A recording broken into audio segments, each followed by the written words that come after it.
It is early days yet, but in Tristan Stubbs, South African cricket has potentially the most exciting player since A.B. de Villiers.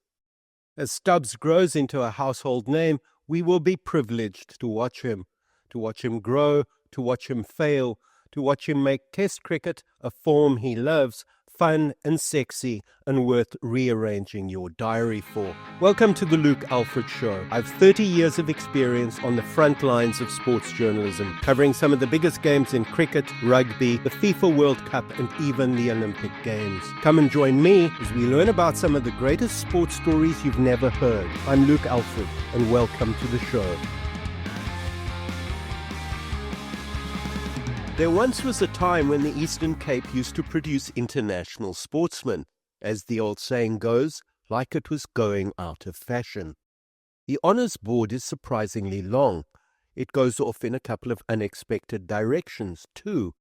Here's a list off the top of my head. Hannes Marais, the former Springbok rugby captain, was a Somerset East lad, while Rassie Erasmus, the spreadsheet visionary, was an outlier from Dispatch.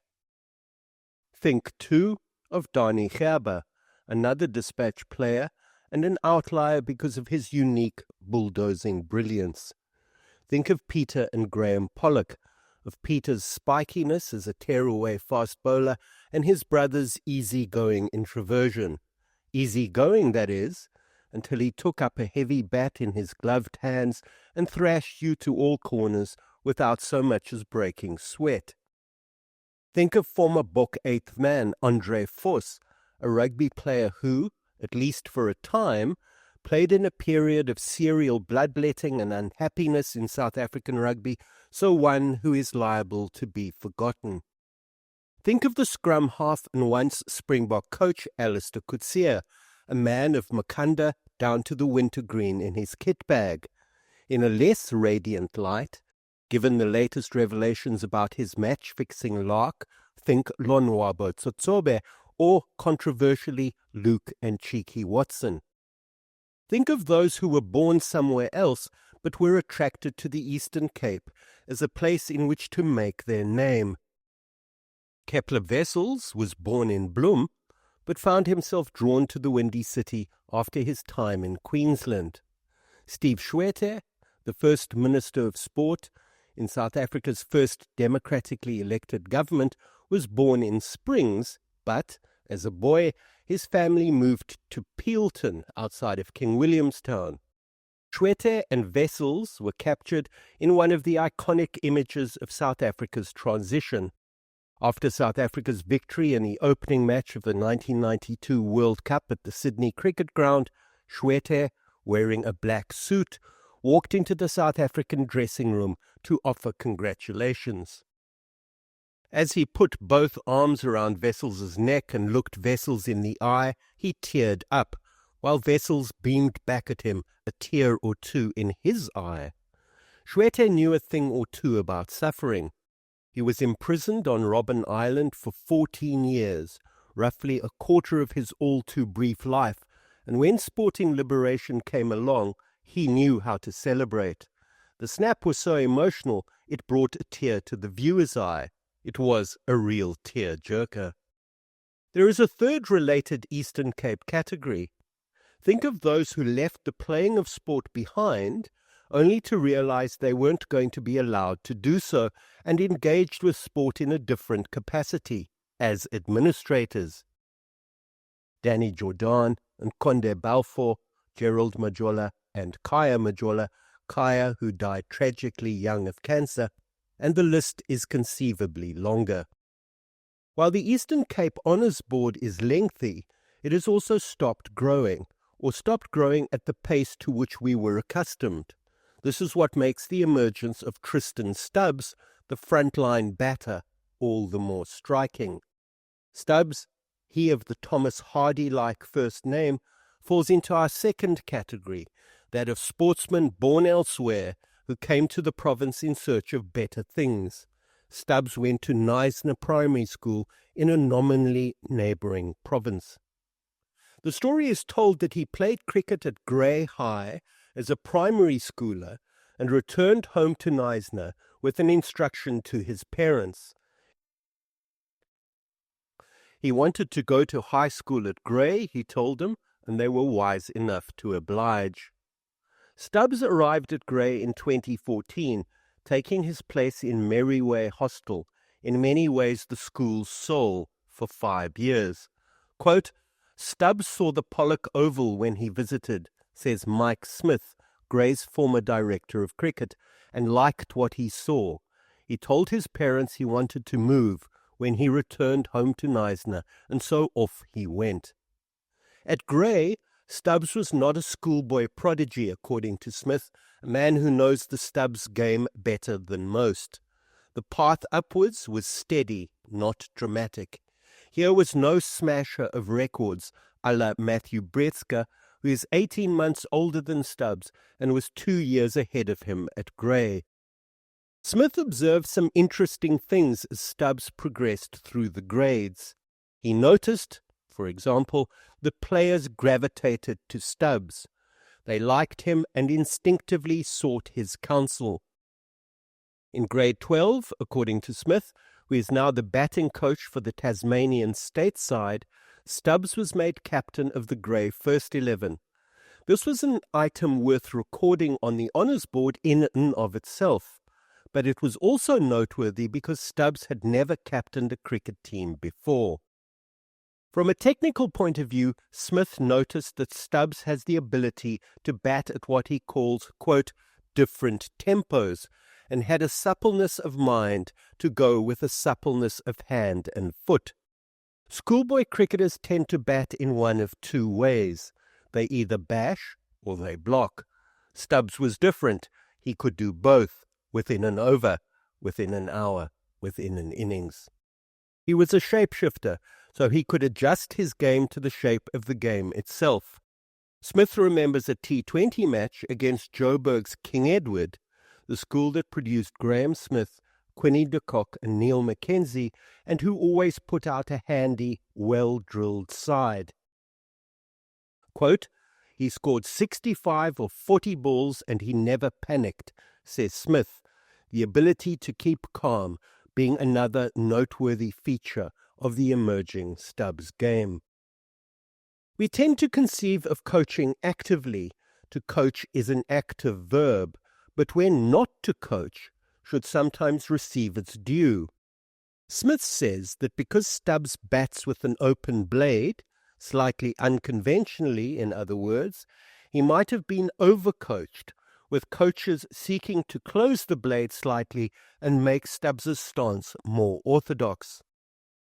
Smith and another Grey coach, Richard Gilbert, resisted the temptation to make Stubbs more conventional, perhaps realizing that Stubbs was always going to be the player he wanted to be, rather than the player others thought he should become. Allied to his open blade is Stubbs's uncanny reach. He's a tall man, 6'5" in old terms, and this means, in Smith's words, that he has, quote, unbelievable hitting zone reach.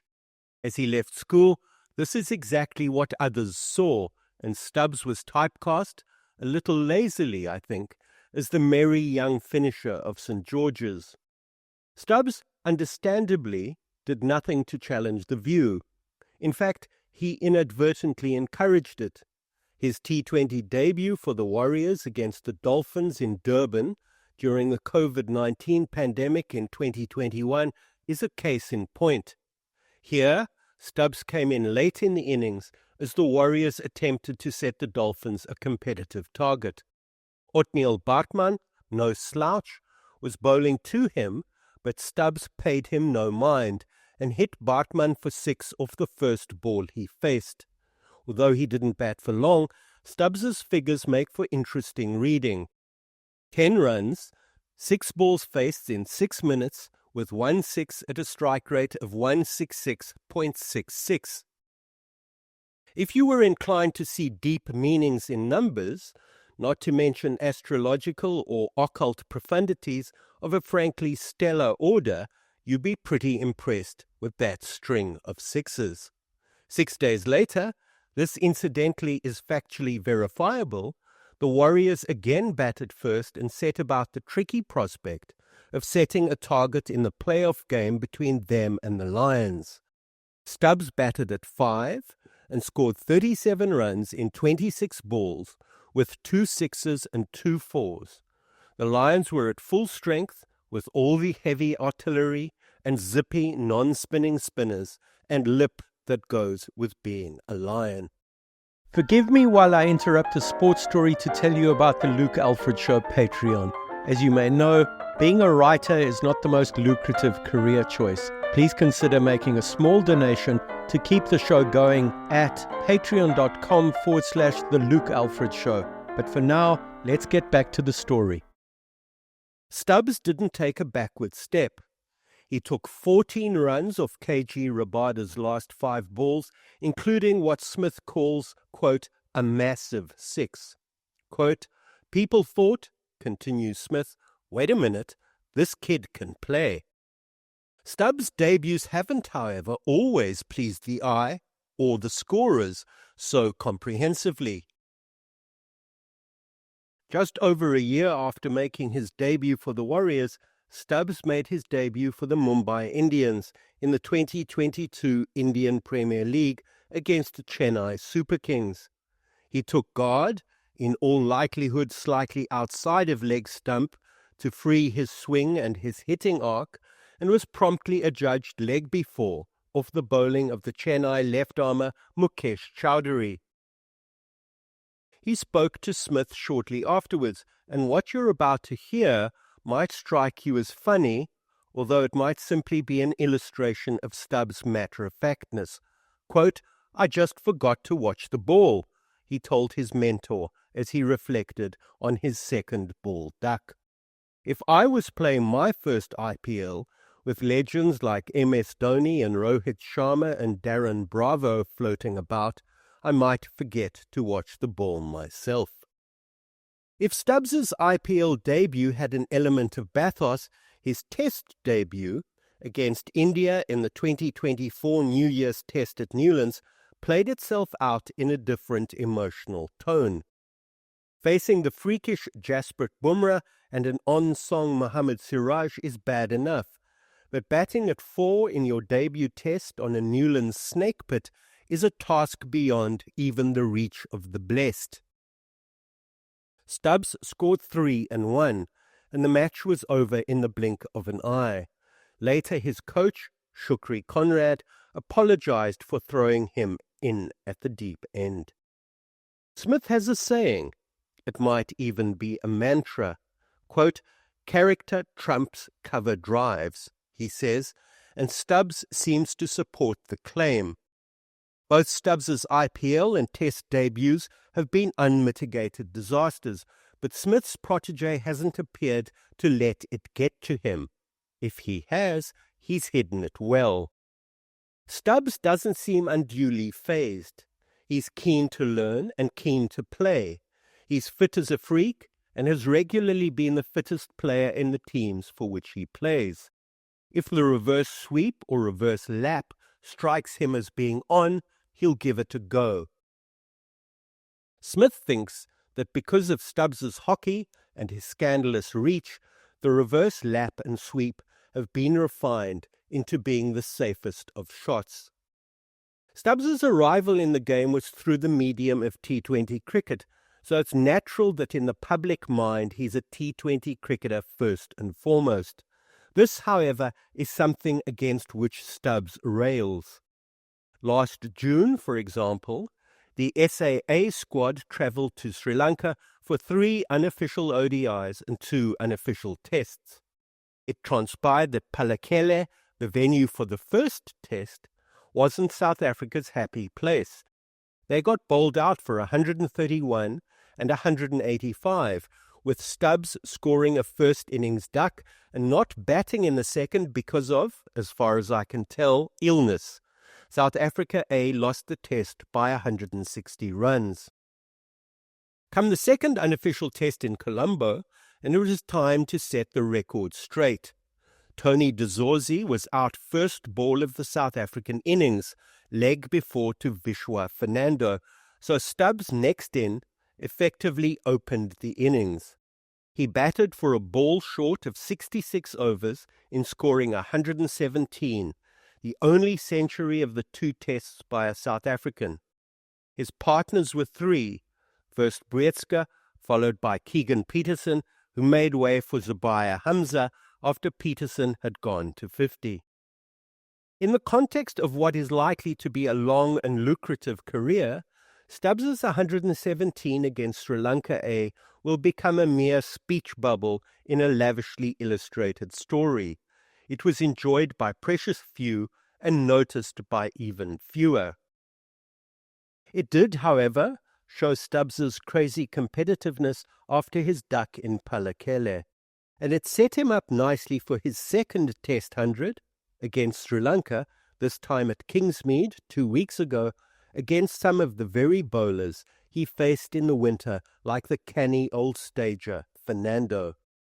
It also proves, if proof were needed, that Stubbs is no T20 circus tent performer, the kind of freak that delights for a minute or two, but who can't hold himself together for any longer. As far as Smith's concerned, Stubbs always wanted to play Test cricket and held it in high regard. He has a robust enough technique, open blade or not, to bat for long periods of time, something he clearly enjoys doing. When I put it to Smith that Stubbs is fast reaching a crossroads, where he must decide on his identity as an international cricketer, Smith says that such decisions have already been taken or, if they haven't, are in the midst of being taken. Stubbs can and has said no to tournaments, such as Major League Cricket in the USA, so he's pacing himself. The head on the Stubbs shoulders might be young, but it is also apparently wise. Sport is remarkable because it is unscripted. Sport is remarkable because it has a wonderful capacity to surprise. Who would have thought, for instance, during South African cricket's dark ages only 4 years ago, that the T20 side would come within a whisker of winning a World Cup final? And who would have thought that the Test side, for so long the poor relatives of the flashier white ball game here in South Africa, would be within 3 tests, all of them at home, of reaching the final of the World Test Championship? Stubbs, of course, isn't the only player to whom the side owes thanks for its current position, but he's brought good energy and a kind of swashbuckling poise. He is the kind of batsman you want to change your plans for. Under Temba Bavuma, the side has never lacked for commitment, but it has been grim and sometimes unnecessarily intense. Whether by accident or design, Stubbs has changed that. The team is clearly enjoying its cricket. They are catching like men possessed. Why is it, in the emotional architecture of the game, that the two invariably, forgive the pun, go hand in hand? In detailing Stubbs' story, there's one question we haven't asked. It's a question on everyone's lips, now that the Kevin Petersen and A.B. de Villiers similarities have rolled perhaps a little too easily off the showroom floor of comparisons. The question is this: how good is Stubbs going to be? Smith, for one, is in no doubt. Quote, "He hasn't yet scratched the surface of what he can do," Smith says. Trist will have lulls as a cricketer. He will have dips. Look at Marnus Labuschagne, who is going through a bit of a rough patch at the moment. But that's all part and parcel of his journey. We've just seen the beginning. We have already heard some comparisons. Let me add another: Jonty Rhodes. The quicksilver backward point was there at the beginning, and his identity as a cricketer is tied up with the feelings of innocent joy that went with South Africa's welcome back upon readmission. Stubbs has similar qualities. Like Rhodes, he is effervescent. Like Rhodes, he finds a way to work his way into a game when he isn't directly a part of it. Like Rhodes, we feel the stirrings of something fresh and vital when he's around. We are, and this is precious, because it doesn't happen very often, at the start of something you rather feel in the bright morning of new beginnings. This is a difficult burden for Stubbs to bear. If I were his ever supportive parents, Chris and Mandy Stubbs, I would worry that the ratcheting up of Stubbs' fever is only going to lead to unrealistic expectations. Stubbs is in a team sport, and he's only one man. He has yet, for example, to face Josh Hazlewood in fading light at the Sydney Cricket Ground. He has yet to face Washington Sundar on a Bunsen burner in Chennai. All of that will come. And it will come soon enough. Sooner, if Cricket South Africa start to realize what they have on their hands and start arranging some 3 test series at least, and possibly even 4 and 5 test series. There are other comparisons too. Stories are told of both W.G. Grace and Don Bradman and the unusual ability they had to not only empty attacks of their desire to bowl, but empty offices and floors, and even entire buildings. Quote, "People discussed Grace as they discussed Prime Minister William Gladstone and the national debt," wrote Neville Cardis, making the point that Grace was, quote, "institutional." And we all know what happened when the Don, with his 2 large pads, pitter-pattered to the crease on his dainty feet. Excuses were found, secretaries excused, meetings and assignments cancelled. Like thousands of others, you went to the cricket in the hope of catching a fleeting glimpse of something fabulous you understood but couldn't name. We began this week's story with the story of the Eastern Cape as a producer not only of cars and car tires and automotive parts, but top-class sportsmen. We commented that the conveyor belt of talent appears to have slowed. The one name we didn't mention, and it was intentional, is that of Siya Kolisi, the Springbok captain, who matriculated from Grey High in 2009, 5 years before Stubbs arrived at Maryvale Hostel. What is there left to say about Kolisi, the Springboks' first black captain? One commonplace might be that Kolisi has given black sportsmen in this country inspiration. He has certainly given Bavuma, and others like him, a great deal of it. But inspiration is not monotoned. It contains a pinch of envy. And envy can be good. It can be galvanizing. Cricketers want to be as successful as Kolisi and his box, and that has to be a good thing because international sport is tough enough as it is. Stubbs might yet take over from Bavuma, although you wouldn't bet on it, given Cricket South Africa's inclination to racialize decisions to the exclusion of all else. This aside, Bavuma, now 34, has a couple of years to reach for the Kolisi high bar. As he does that, he will have a group of fast-maturing young cricketers beside him.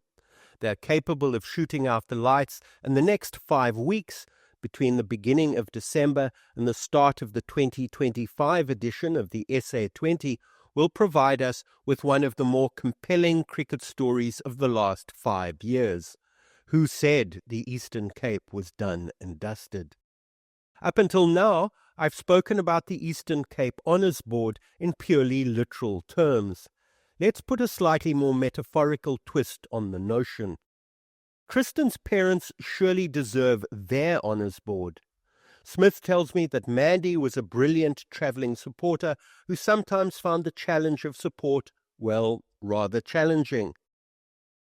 Having been the father of cricket-playing sons, I know how difficult it is to politely will your son to success in the knowledge that you can finally do nothing about it. If you're looking to develop as a father, rather than simply hoping for development from your son, someday you should try it. If you enjoyed this episode of The Luke Alfred Show, please give me a 5-star rating. As an independent creator, this podcast is made possible through your support.